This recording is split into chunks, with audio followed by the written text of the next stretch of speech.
Plate. आज हम लोग पढ़ते हैं एक moment of inertia of a thin rod, एक पतले रॉड का मोमेंट ऑफ इनर्शिया पढ़ते हैं। ठीक है, तो हम सबसे पहले मान लेंगे कि एक पतला रॉड है, इसकी लंबाई L है और उसका मास m है। ऐसा होगा ही, अगर ऐसा कुछ कोई रॉड हो, ये जो स्टिक है, ऐसा कोई रॉड हो, इसका कुछ न कुछ मास भी होगा और इसका कुछ न कुछ लेंथ भी होगा। तो हम मान लेंगे, सपोज कर लेते हैं, इसको प्रूफ करने से पहले सपोज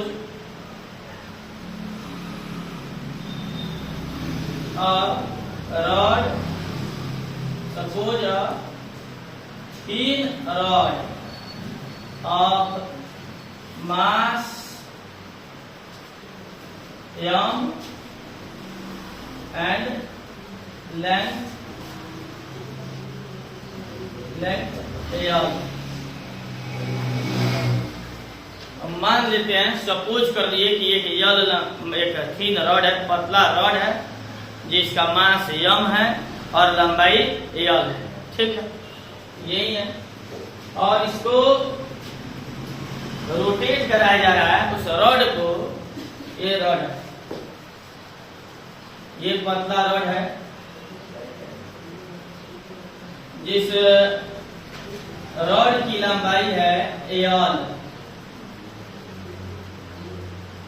ठीक है, और इसका मास है, इस रॉड का m मास है। ध्यान दीजिए, इसको किस एक्सिस के अबाउट घुमा रहे हैं? एक ये है इसका सेंटर ऑफ मास, एक ऐसे एक्सिस के अबाउट घुमाना है जो एक्सिस इसके सेंटर ऑफ मास से जाता है, जो एक्सिस इसके सेंटर ऑफ मास से जाता है। ठीक है, ये L लंबाई का रॉड है। हम लोग इस रॉड को उस अक्ष के पर अराउंड घुमाते हैं जो उसके सेंटर ऑफ मास से जो एक्सिस जा रहा हो और वो उसके लंबाई के परपेंडिकुलर हो। मतलब ये उसके सेंटर ऑफ मास से अक्ष जा रहा हो और लंबाई के लंबवत है, ऐसे उस रॉड को घुमाना है। उस रॉड को ऐसे घुमाया जा रहा है, यहाँ से घुमाया जा रहा है, तो इसकी मोमेंट ऑफ इनर्शिया क्या होगी? ठीक, तो देखते हैं। तो ये ऐसे, ये रोटेशन है, एक्सिस ऑफ रोटेशन है, एक्सिस ऑफ रोटेशन।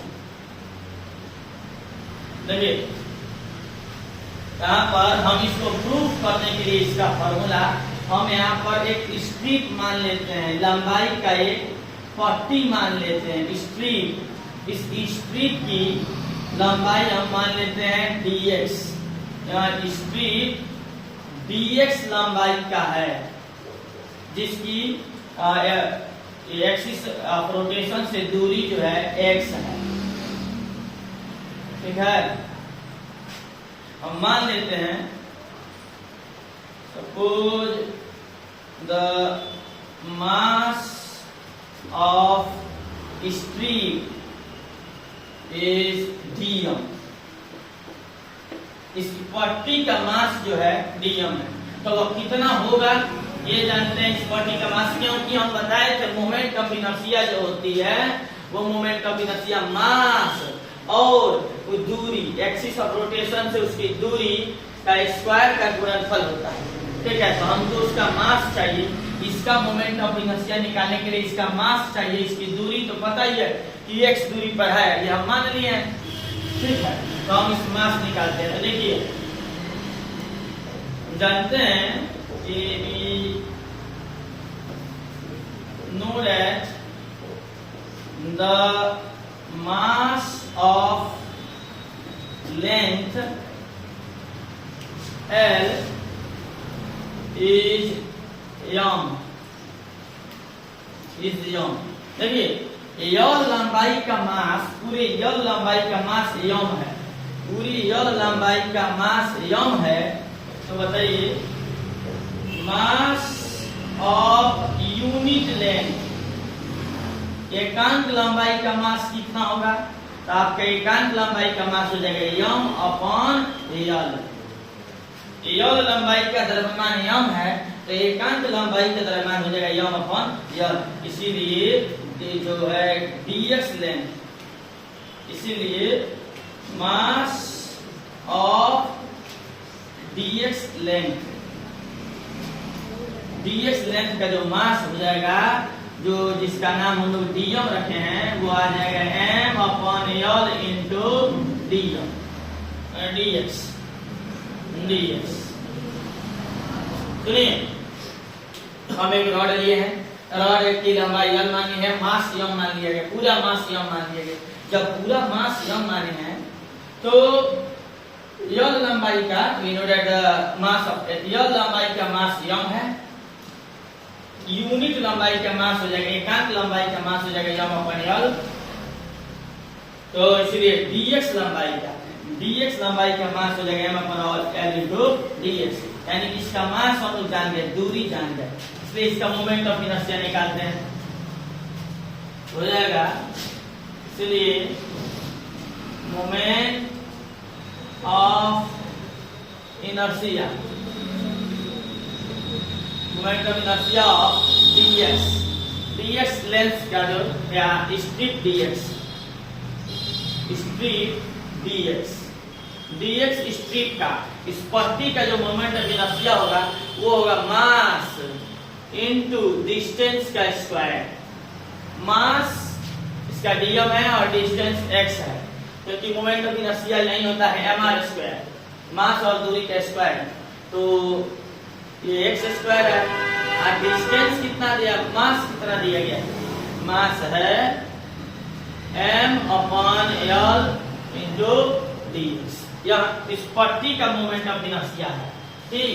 तो हमारा पूरे बॉडी का क्या हो जाएगा, इसलिए mi moment of inertia of whole rod, पूरे रॉड का जो मोमेंट ऑफ इनर्शिया होगा उसके लिए हम इंटीग्रेट कर देंगे इसको। कहां से, आप ध्यान दीजिए, इधर l/2 डिस्टेंस हो जाएगा, इधर डिस्टेंस हो जाएगा l/2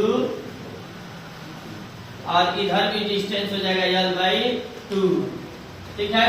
तो हम यहाँ ले लेंगे -l/2 से +l/2 तक, -l/2 से +l/2 तक, इसको इंटीग्रेट कर देंगे x m अपॉन l और dx, ठीक।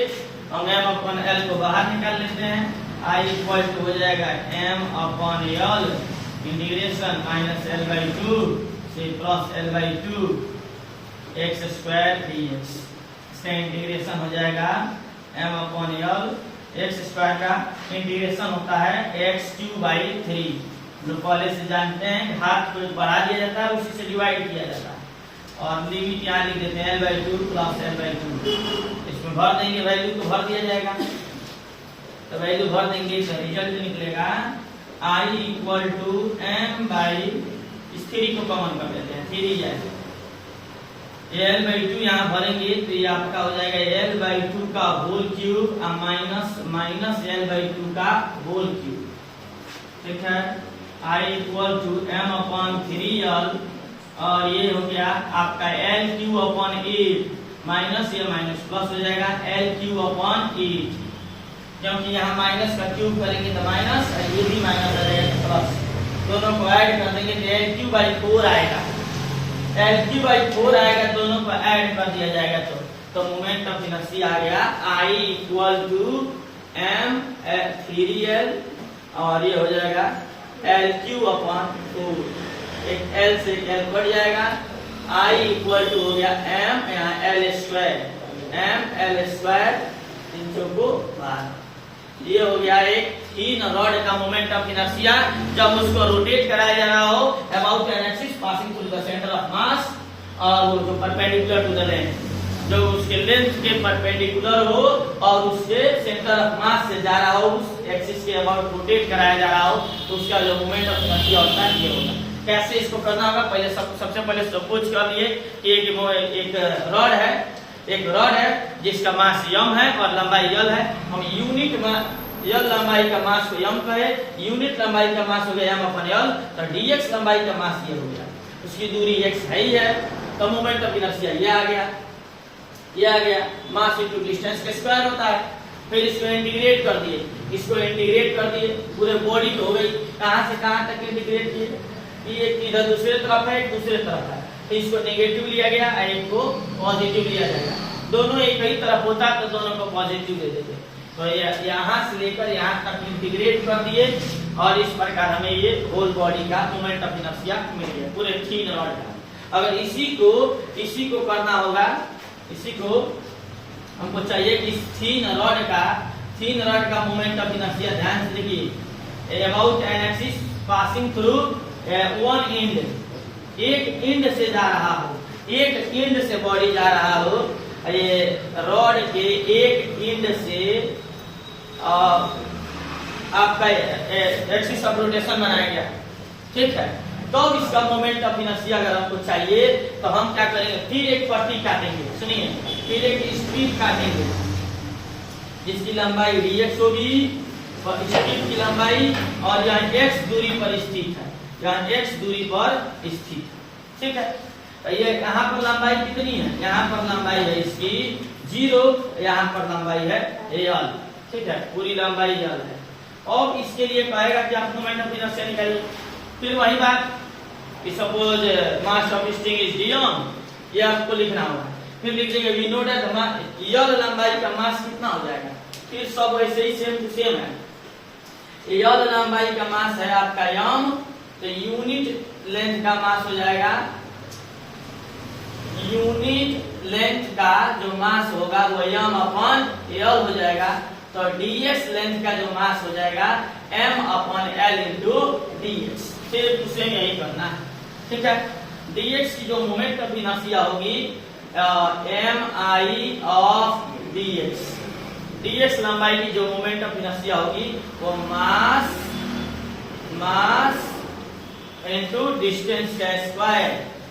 तो ये हो गया आपका डिस्टेंस और मास को भर दिए m upon l into dx। पूरी होल बॉडी का मोमेंट ऑफ इनर्शिया निकालना है तो इंटीग्रेट कर देंगे I इज इक्वल टू, कहां से कहां तक इंटीग्रेट करना है, लंबाई 0 से लेके और l तक, 0 से l तक लंबाई को इंटीग्रेट कर देंगे, x square into m upon l और dx, ठीक है। m अपॉन l को कॉमन कर देंगे, ये हो जाएगा m अपॉन l और ये हुआ 0 से l, आपका हो गया x स्क्वायर dx, ठीक है। आप इसको I equal to m upon l, इसका इंटीग्रेट किया जाएगा इसको, तो इसका इंटीग्रेशन है x³ अपॉन 3, 0 से l। एक बार अपर लिमिट भर देते हैं और एक बार लोअर लिमिट भर देते हैं, तो I इज इक्वल टू हो जाएगा m अपॉन l और अंदर हो गया, एक बार अपर लिमिट भरेंगे l³/3 या माइनस लोअर लिमिट भरेंगे तो 0³ अपॉन 3, ये छोड़ दीजिए, ये आ गया I is equal to m l और l³ अपॉन 3, एक l से एक l कट जाएगा, आपका रिजल्ट प्राप्त होगा m l स्क्वायर अपॉन 3। तो याद रखेंगे कि जब इसका मोमेंट ऑफ इनर्शिया होगा m l स्क्वायर अपॉन 3। सुनिए, दोनों सेम टू सेम प्रूफ है, दोनों सेम टू सेम प्रूफ है। ये लिख गया, जैसे इसको लिखना था वैसे ही लिखे, बस इसको इंटीग्रेशन किया गया था 0 से -l/2 से प्लस l/2 तक। इसका इंटीग्रेशन किया जाएगा l बराबर 0 से l बराबर l तक, इसका इंटीग्रेशन किया जाएगा, l तक इसका इंटीग्रेशन कर देंगे। x बराबर 0 से x बराबर l तक इसका इंटीग्रेशन कर देंगे, ठीक है। और बहुत ही आसानी से आ गया। तो हम लोग थिन रॉड का मोमेंट ऑफ इनर्शिया जान गए कि अगर उसके सेंटर ऑफ मास से जा रहा होगा और एक्सिस, तो उसका मोमेंट ऑफ इनर्शिया होता है ml²/12, और एक एंड से घुमाया जा रहा होगा तो उसकी मोमेंट ऑफ इनर्शिया हो जाएगी ml²/3। चलिए ध्यान से इसको आप लोग देखेंगे और इसको नोट कर लेंगे। हम इसके लिए लिखते हैं, अब दूसरे किसी बॉडी का आप पढ़ेंगे हम लोग, एक रेक्टेंगुलर प्लेन हो, रेक्टेंगुलर प्लेट हो, तो उसका मोमेंट ऑफ इनर्शिया पढ़ेंगे हम लोग नेक्स्ट वीडियो।